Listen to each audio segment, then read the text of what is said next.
નમસ્કાર વિદ્યાર્થી મિત્રો, આપ સૌનું ફરીથી હાર્દિક સ્વાગત છે. ધોરણ 10 વિજ્ઞાન જૈવિક ક્રિયાઓ પ્રકરણ 6 ના વિશે આપણે વાત કરી રહ્યા છીએ.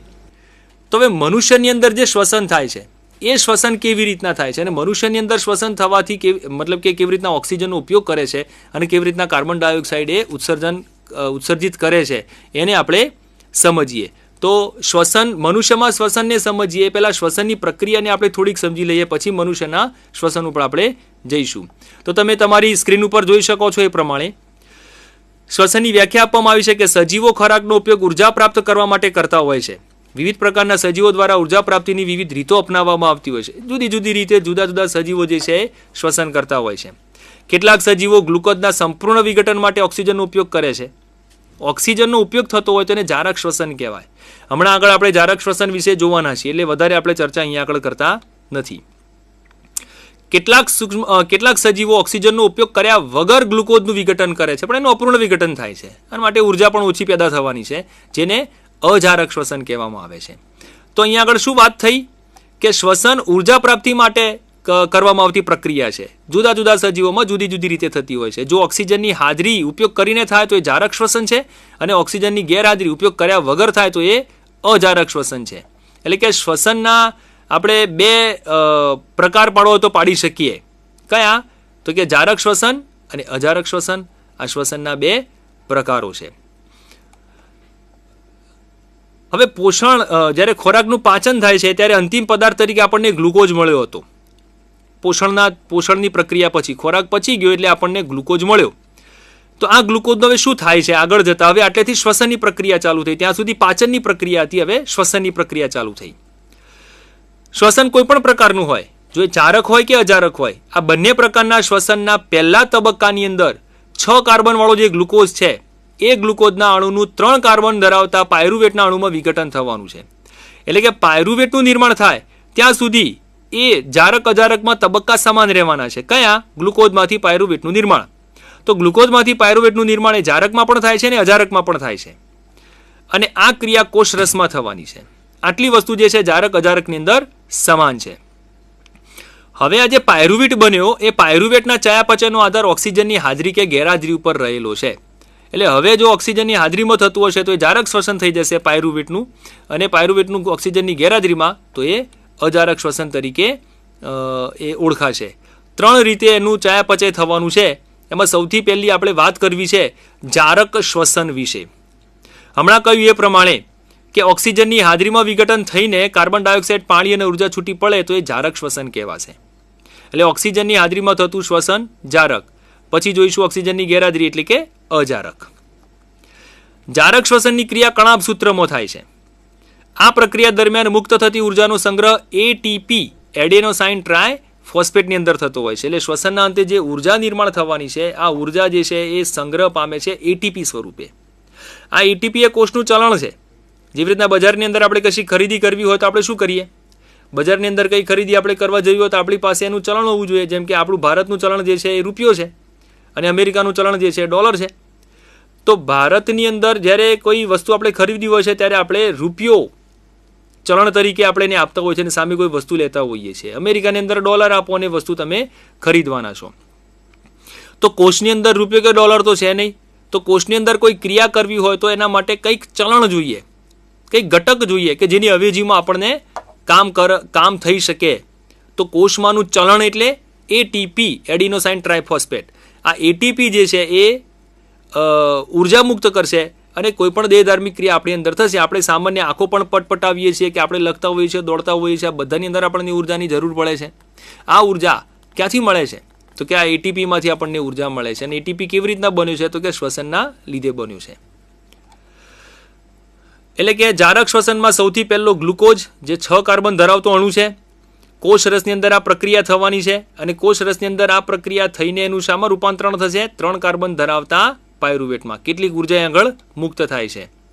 હવે જો O2ની હાજરી હોય, કણાભ સૂત્રમાં O2ની હાજરીમાં એનું વિઘટન થઈને કાર્બન ડાયોક્સાઇડ, પાણી અને ઉર્જા છૂટી પડે છે. આ ઉર્જા અગત્યની વસ્તુ છે જે એટીપી સ્વરૂપે હોય છે.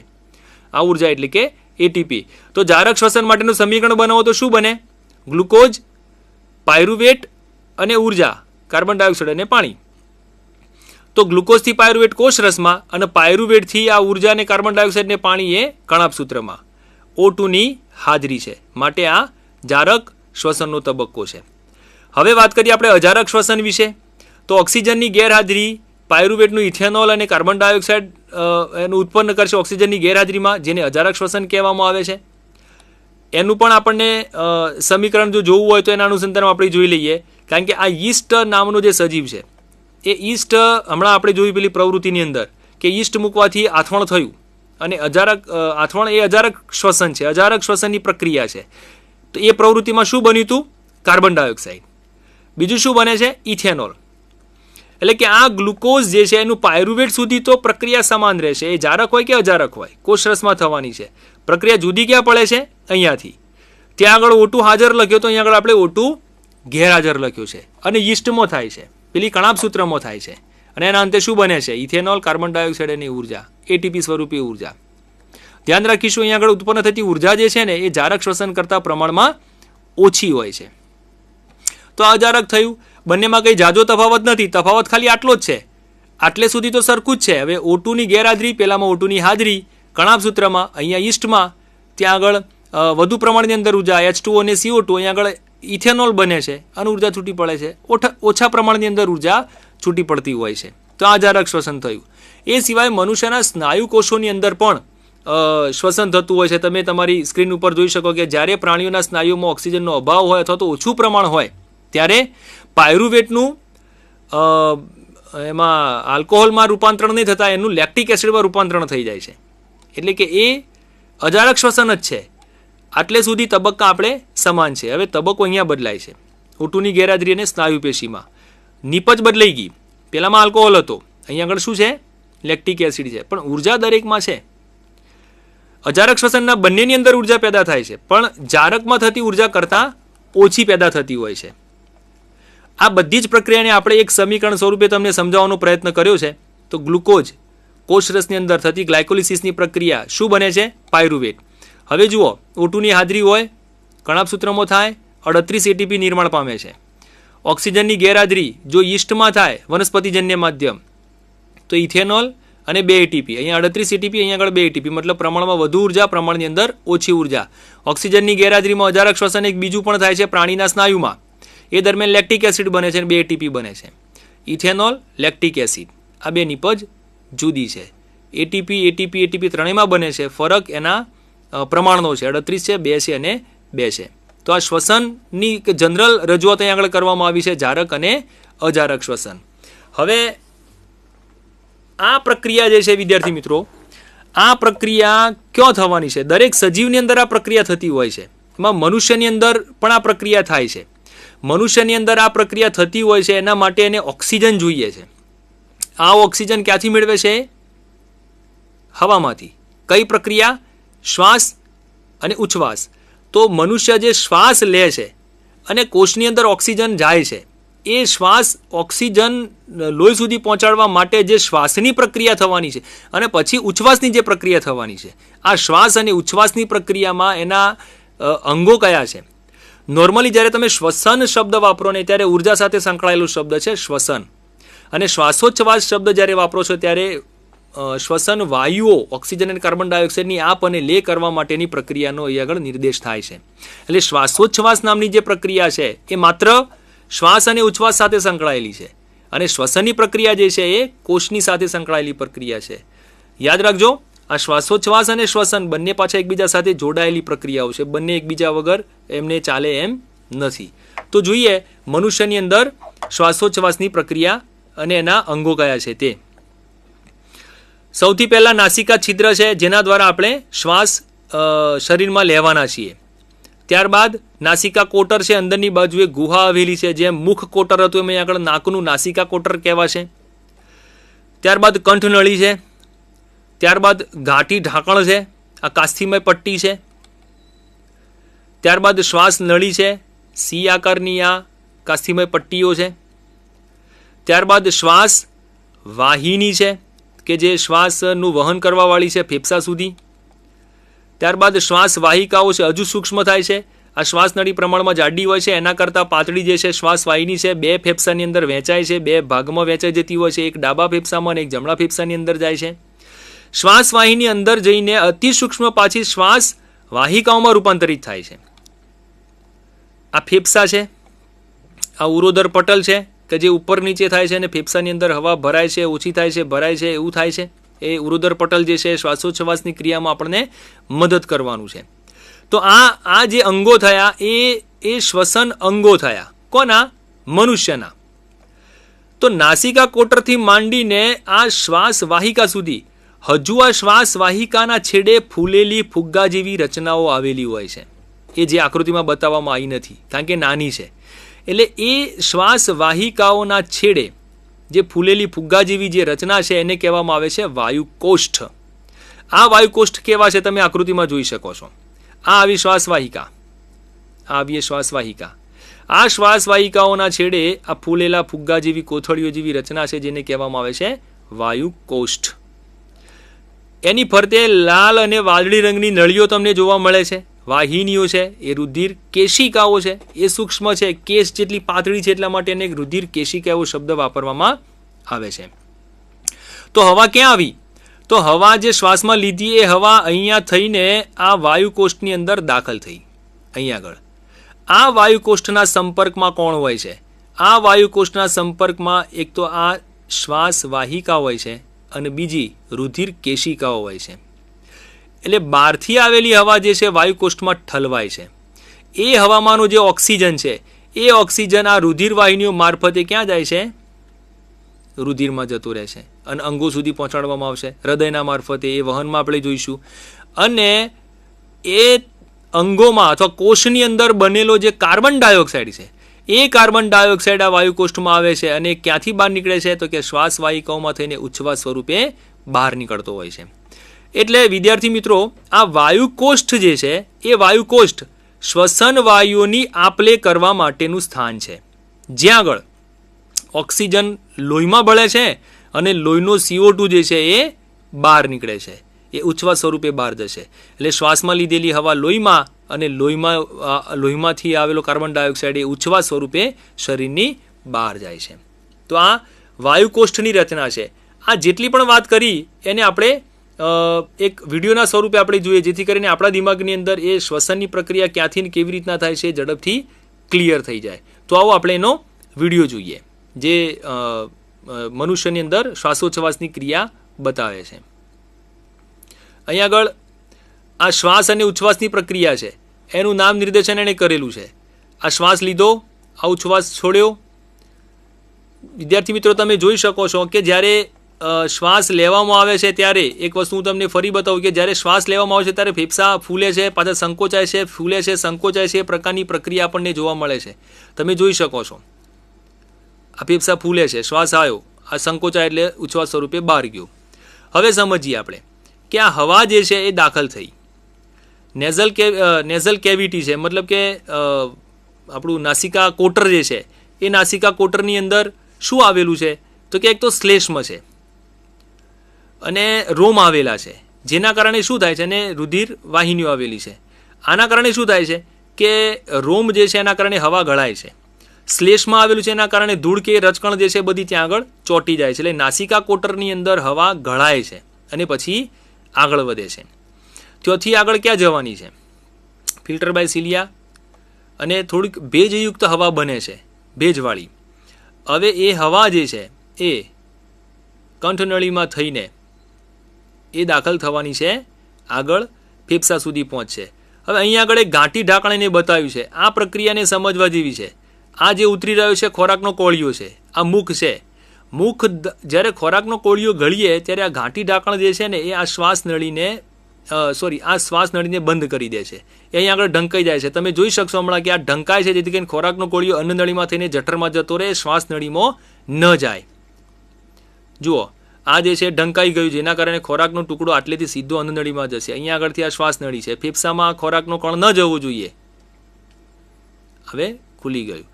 તો એટલા માટે આપણને કહેવામાં આવતું હોય છે કે ભાઈ જમતા જમતા બોલવું ન જોઈએ, કારણ કે ખોરાકનો કોળિયો શ્વાસ નળીમાં જતા આપણને ઉધરસ આવી જાય છે. એટલે એ ખોરાકનો કોળિયો સીધો અન્નનળીમાં જાય. હવે આ જે શ્વાસ નળી છે એ શ્વાસ નળીના માટે થઈને શ્વાસ નળીની અંદર જે સી આકારની કાસ્થિમય પટ્ટીઓ આવેલી છે એ બતાવે છે આપણને. હમણાં એને એ એનલાર્જ કરીને બતાવશે. તો આ જે સી આકારની કાસ્થિમય પટ્ટી છે આના કારણે શું થાય કે જ્યારે હવા અંદર બહાર થતી હોય છે એ વખતે આ નળી જે છે એ સંકોચાય નહીં, એકબીજા સાથે સામસામેની દિવાલ ચોંટી ના જાય, જેથી કરીને શ્વાસ ન રૂંધાય. એટલા માટે આ સી આકારની પટ્ટીઓ આવેલી છે એ શ્વાસ નળીને એને દબાઈ જતી અટકાવે છે, એમાં મદદ કરે છે, સંપૂર્ણ એને ખુલ્લી રાખે છે. ફેફસાની અંદર હવા આ રીતના દાખલ થાય છે, લંગ્સ ખુલે છે, સંકોચાય છે. હવે હવા ક્યાં આવી? આ શ્વાસ વાહિની અને આગળ શ્વાસ વાહિકાઓમાં ભરાય છે. અહીં આગળ આ વાયુકોષ્ઠ છે, હમણાં મેં તમને જે વાત કરી તે, એની ફરતે આવેલી રુધિર કેશિકાઓ છે. એટલે કે હવામાંનો જે હવા જે અંદર આવી છે એમાંનો ઓક્સિજન જે છે એ આ રુધિર વાહિનીઓમાં ભળશે અને રુધિર વાહિનીઓમાં આવેલો જે કાર્બન ડાયોક્સાઇડ જે છે એ વાયુકોષ્ઠની અંદર ઠલવાશે અને ઉચ્છ્વાસ સ્વરૂપે પછી ત્યાંથી એ બહાર નીકળી જતો હોય છે. આ વાયુકોષ્ઠની રચના એણે અંદર ડીપમાં બતાવી છે. આ ઓક્સિજન, આ કાર્બન ડાયોક્સાઇડ, આ ઓક્સિજન અંદર દાખલ થયો, કાર્બન ડાયોક્સાઇડ બહાર આવ્યો, એટલે એ ત્યાં આગળ એનું શું કહેવાય, આપલે જે થાય છે એ આપલે વાયુકોષ્ઠની અંદર થાય છે. તો વાયુકોષ્ઠ એ સ્થાન છે કે જ્યાં આગળ વાયુની આપલે થવાની છે. વિદ્યાર્થી મિત્રો, આ જે વાત થઈ એ મનુષ્યના શ્વસન વિશે વાત થઈ. મનુષ્યના શ્વસનની અંદર શ્વસન વાયુની આપલે અને એ શ્વસન વાયુની મદદથી, ઓક્સિજનની હાજરીથી શ્વસનની પ્રક્રિયા અને એમાંથી બનતી ઉર્જા, આ ઉર્જાના આધારે સજીવો જે છે એ પોતાના કાર્યો કરે છે. હવે મનુષ્યમાં જોવા મળતી એક બીજી પ્રક્રિયાની આપણે વાત કરવી છે, એ છે વહન. જે શ્વસન વાયુની વાત કરી, ખોરાક લીધો એની અંદર જે પોષક પદાર્થો હતા અને નકામા પદાર્થોની આપણે આગળ વાત કરવાના છીએ, કિડની દ્વારા જે બનવાના છે તે, આ બધા જ પદાર્થોનું વહન થવું જરૂરી છે.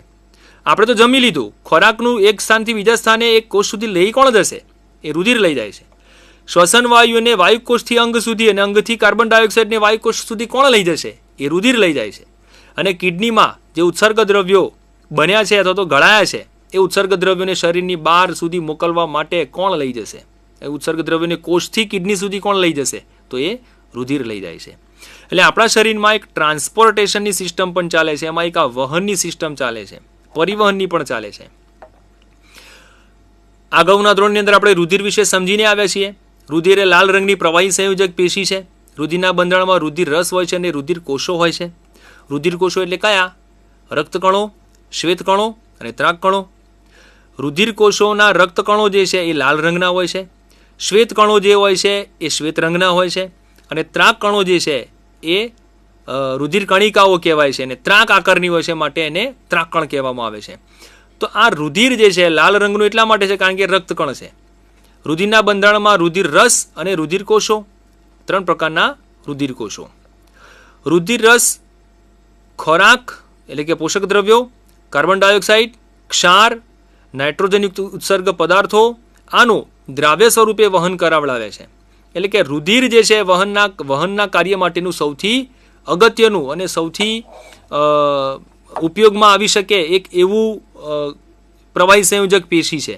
કારણ કે રુધિર એકમાત્ર એવું માધ્યમ છે કે જેના દ્વારા આખા શરીરના અંગો જે છે, આખા શરીરના જે કોષો જે છે એ કોષો એકબીજા સાથે સંકળાયેલા હોય છે. એટલે કે રુધિર એ આખા શરીરની અંદર, આખા શરીરમાં વહેતું એક એવું પ્રવાહી છે કે જે સમગ્ર શરીરને એકબીજા સાથે સાંકળે છે, જોડે છે. એ પછી પોષક દ્રવ્યોને એક સ્થાનેથી બીજા સ્થાને લઈ જવાની વાત હોય, શ્વસન વાયુને ફેફસાથી કોષ સુધી લઈ જવાની વાત હોય, કે પછી કિડનીમાં રુધિર કોષોની અંદર પેદા થયેલા ઉત્સર્ગ દ્રવ્યો જે છે એને કિડની એટલે કે મૂત્રપિંડ સુધી લઈ જવાની વાત હોય. ઇવન તમે જ્યારે કોઈ દવા લો છો, ડૉક્ટર આપણે જ્યારે બીમાર પડતા હોઈએ છીએ ત્યારે આપણને ઇન્જેક્શન આપતા હોય છે, આપણને ગોળી આપતા હોય છે, આપણને સિરપ આપતા હોય છે. તો આ દવા કે ગોળી પણ જે આપણે લેતા હોઈએ છીએ અથવા તો બ્લડની અંદર સીધું આપણને જે ઇન્જેક્શન આપવામાં આવે છે, ઇન્જેક્ટ કરવામાં આવે છે, એનું વહન પણ રુધિર મારફતે થાય છે. આપણને માથું દુખાતું હોય કે આપણને કોઈ તાવ કે બીમારી કોઈ હોય તો માથું દુખાય છે, તો એના માટેની જ્યારે ગોળી કોઈ વ્યક્તિ લે છે તો એ ગોળી ગળે છે, એ ગોળી જાય છે ક્યાં? એ ગોળી જાય છે તો પેટમાં. માથું ઉપર છે ને ગોળી પેટમાં જાય છે, તો હવે એ દવા માથા સુધી કેવી રીતના પહોંચશે? તો કે એ ગોળીમાં રહેલું જે દ્રવ્ય છે, જે રસાયણ છે કે જે માથાના દુખાવા માટે એને મટાડવા માટેનું જરૂરી છે, તો એ નાના આંતરડામાં એનું શોષણ થાય છે અને એ ભળે છે લોહીમાં, અને લોહી મારફતે પછી માથા સુધી પહોંચે છે, અથવા તો જે તે લક્ષાંગ સુધી એ દવા જે છે પહોંચતી હોય છે અને એની અસર એ કરતી હોય છે. આપણે અગાઉના સેશનમાં પણ વાત કરી હતી કે સફરજનની અંદર વિટામિન એ છે. આ વિટામિન એ આંખ માટે જરૂરી છે. તો સફરજન ખાધું ને ગયું પેટમાં, પાચન ત્યાં થાય છે, અને આંખ તો ઉપર છે પેટ કરતાં, તો પછી વિટામિન જે છે આંખ સુધી પહોંચશે કેવી રીતે? એને પહોંચાડશે કોણ? એને પહોંચાડે છે રુધિર. તો આ રુધિર કહેવાનો અર્થ આપણને પગમાં વાગ્યું હોય છે, પગમાં વાગ્યું હોય ને પગમાં દુખાવો થતો હોય તો એ ગોળી પણ પેટમાં જાય છે. તો પેટમાં ગયેલી ગોળી જે છે એ માથા સુધી પણ વહન પામે છે, પેટમાં ગયેલી ગોળી જે છે એ પગ સુધી પણ વહન પામે છે, અને એ ગોળી પગમાં અને માથાની અંદર એ અસર કરે છે, એ કરાવડાવે છે અસર. એટલે ત્યાં સુધી પહોંચાડવા માટે રુધિર એ સૌથી અગત્યની પેશી છે. હવે એ રુધિર આપણા શરીરમાં કેવી રીતના આવે છે ને કેવી રીતના વહે છે, એ વહન કોણ કરાવડાવે છે ને એક જગ્યાએથી બીજી જગ્યાએ? એના માટે મનુષ્યનું એક અદ્ભુત અને અદ્વિતીય અંગ, જેના વગર આપણને ચાલી ન શકે એવું અંગ, કે જે સતત આજીવન બોલ્યા ચાલ્યા વગર કે થાક્યા વગર જે છે એ ધબકતું રહે છે. આ ધબકતું અંગ જે છે એને આપણે કહીશું હૃદય. તો આ હૃદય, મનુષ્યનું હૃદય શું છે અને એની અંદર રચના કેવી છે એના વિશે આપણે ઝડપથી સમજી લઈએ. તો તમે તમારી સ્ક્રીન ઉપર જોઈ શકો છો એ પ્રમાણે મનુષ્યનું હૃદય. મનુષ્યનું હૃદય એક મુઠ્ઠીના કદ જેવડું સ્નાયુલંગ છે. હવે એનું કદ જે છે ને એક મુઠ્ઠીના કદ જેટલું છે. એટલે તમે દરેક વિદ્યાર્થી પોતપોતાની મુઠ્ઠી અંગૂઠાને અંદર રાખો અને પછી વાળવાનો પ્રયત્ન કરી જુઓ. તમે જુઓ હું કેવી રીતના વાળું છું તે, કે આ મુઠ્ઠી તમે તમારા હાથની તમે વાળો, તમે તમારી ડાબા હાથની કે એની મુઠ્ઠી તમે વાળશો ત્યારે તમે જોઈ શકો છો કે એક મુઠ્ઠીનું કદ જેટલું થાય છે એટલું આપણા હૃદયનું થાય છે. એટલે કે મનુષ્યનું હૃદય એની મુઠ્ઠીના કદ જેટલું હોય છે. સ્નાયુમય અંગ છે. ઓક્સિજન તેમજ કાર્બન ડાયોક્સાઇડ બંનેના વહનનું કાર્ય કરે છે. તેથી બંનેને એકબીજા સાથે મિશ્ર થતાં અટકાવવા માટે હૃદય 4 ખંડોમાં વિભાજિત હોય છે. આપણને ખબર છે કે સજીવોનું જે હૃદય જે છે એ અલગ અલગ ખંડોનું હોય છે. એ પૈકી મનુષ્યનું જે હૃદય છે એ 4 ખંડોની અંદર વિભાજિત થયેલું જોવા મળે છે. આ હૃદયના ઉપરના જે 2 ખંડો હોય છે એ રુધિરને એકત્રિત કરે છે, એને કર્ણકો કહેવાય. જ્યારે નીચેના 2 ખંડો જે છે જેમાંથી રુધિર હૃદયની બહાર ધકેલાય છે એને ક્ષેપક કહેવામાં આવે છે. હૃદય અંગો તરફથી ઓક્સિજન વિહીન રુધિર મેળવે છે, ફેફસા તરફ ઓક્સિજન વિહીન રુધિર મેળવે છે અને ફેફસા તરફ એનું વહન કરાવડાવે છે. જ્યારે ફેફસામાંથી ઓક્સિજન યુક્ત રુધિર મેળવે છે અને એને અંગો તરફ વહન કરાવડાવવાનું એ કામ કરતું હોય છે. તો આ તમે જોઈ શકો છો મનુષ્યનું હૃદય છે. એના અંગો આપણે ઝડપથી ખાલી જે હમણાં કહે એ પ્રમાણેના ખાલી કર્ણકક્ષેપકની વાત કરી લઈએ તો આ ડાબું કર્ણક છે, આ જમણું કર્ણક છે. ઉપરના 2 ખંડો એ કર્ણક છે, નીચે ક્ષેપક છે, આ પણ ક્ષેપક છે. એટલે કે ડાબું ક્ષેપક, જમણું ક્ષેપક, ડાબું કર્ણક, જમણું ક્ષેપક. રુધિર કર્ણકમાંથી ક્ષેપકમાં, કર્ણકમાંથી ક્ષેપકમાં, ડાબું ડાબામાં, જમણું જમણાની અંદર જતું હોય છે. તો આ મનુષ્યનું હૃદય છે. આનું કદ આપણી મુઠ્ઠીના કદ જેટલું હોય છે. હવે આ હૃદયની અંદર કેવી રીતના બ્લડ આવશે, કેવી રીતના અંગો તરફ જવાનું છે, એની જે વાત છે એ વાત આપણે નેક્સ્ટ સેશનમાં કરવાના છીએ. પણ ત્યાં સુધી આપણને એટલી વસ્તુની આપણને ખબર રાખવાની છે કે આપણને એટલી ખબર પડવી જોઈએ કે મનુષ્યનું હૃદય જે છે 4 ખંડવાળું છે. ડાબું, જેની અંદર ડાબા અને જમણા 2 ખંડો છે. ડાબું કર્ણક, જમણું કર્ણક, ડાબું ક્ષેપક, જમણું ક્ષેપક. અને આની અંદર ઓક્સિજન યુક્ત અને ઓક્સિજન વિહીન રુધિરનું વહન થવાનું છે. નેક્સ્ટ સેશનની અંદર આપણે જોઈશું કે રુધિર ક્યોથી ક્યો આવે છે અને ક્યોથી ક્યો જાય છે. ઓક્સિજન યુક્ત ક્યાં આવે છે, ઓક્સિજન વિહીન ક્યાં આવે છે અને ક્યો જાય છે, અને એમાં ઓક્સિજન કેવી રીતના ભળે છે. મતલબ કે હૃદય દ્વારા રુધિરનું વહન ક્યોથી ક્યો કરાવડાવવામાં આવે છે એ પ્રક્રિયા બહુ મજાની છે, બહુ સરસ મજાની પ્રક્રિયા છે, સમજવા જેવી પ્રક્રિયા છે. એટલે એના માટે આપણે ફરીથી નેક્સ્ટ ટાઈમ જ્યારે મળીશું ત્યારે એના વિશે ચર્ચા કરીશું.